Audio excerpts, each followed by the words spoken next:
économique à quand la relance économique méngalu ko mbébét bi nga am war fi teg benn projet de loi boo xam ni day wax ci wàllum souverainisme économique à quand la relance économique. La relance est déjà là amul moment boo xam ne da ngay fixer un temps une date pour ne par exemple relance bi date X la parce que entre temps yaa ngi déjà signal bi ngay jox au privé aux Sénégalais de façon générale et aux investisseurs serait un très mauvais signal que de leur dire relance bi c'est en juin ou c'est au 31 décembre de l'année 2025. Relance bi ça consiste à chercher des ressources et à réorienter les dépenses parce que à la kulli haal le budget d'abord doyul moo tax bu assemblée day joxe autorisation dans la loi de finances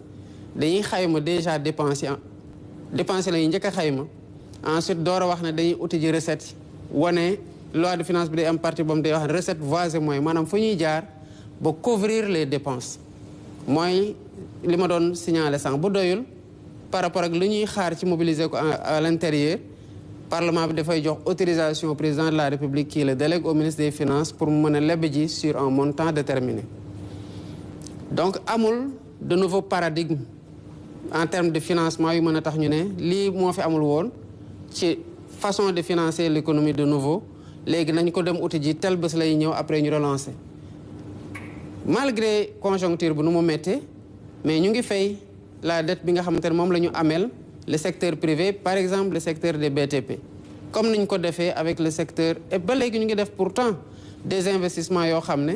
dañuy obligé nag privilégier de nouveaux types de projets yoo xamante ne au lieu que ñu endetté wu mais dañuy waxtaan ak ñi nga xamante ne ci lañ ko bokkal pour dem vers du PPP et cela permet pour yenn yi en tout cas ñu désengager la pression sur les finances publiques kon relance bi c'est en cours ci li nga xamante ne moom la ñu wone ci agenda national de transformation Sénégal 2050 yi c'est 3 phases c'est une phase de redressement une phase d'impulsion et une phase d'accélération mais ce qu'il ne faut pas comprendre derrière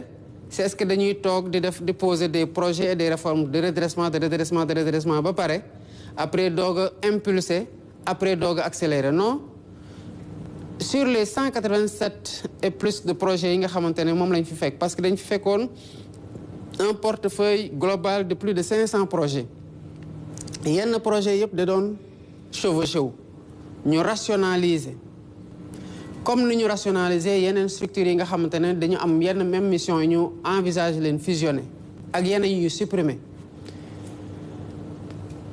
bu ñu defee loolu ba pare en fait on a dit nañu ci projet yi nañu jël les projets yi nga xamante ne dañu chevauché wu ñu fusionner leen waaye nañu xool projet yi ci gën a catalytique maanaam yoo xamante ne day am impact yeneen projet yu bare ñu retenir ci 60 projets prioritaires mais ci 60 projets prioritaires yooyu amul c'est pas des 60 projets juste pour le redressement non il y a à l'intérieur des projets de redressement des projets d'impulsion et des projets et réformes d'accélération donc tout va en même temps au moment où nous parlons puisque gis ngeen conditions yi ñu voté la loi de finances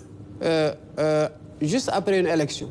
installé assemblée bi le débat n'a pu se tenir qu'à l'intérieur des commissions la plénière jotul woon mën a am donc am na temps boo xamante ne amuñu ko woon pour une répartition optimale des enveloppes suivant arbitrage yi nga xamante ne moom la ñu bëgg a def sur secteurs yi ñu prioriser on est en train depuis lors le ministère des Finances qui attendait les chiffres de base parce qu'on part d'un budget zéro pour defar une loi de finances rectificative boo xam ne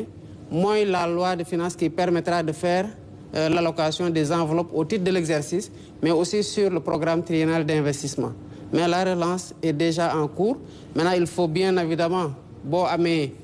gaañu mais du bés bu ñu lay defal pansement rek jour boobu la kii bi di wér il faut que mu jël temps boo xamante ne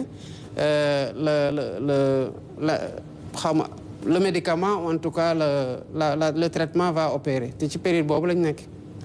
donc am na solo nag dañuy jàll ci nga xamante ne mooy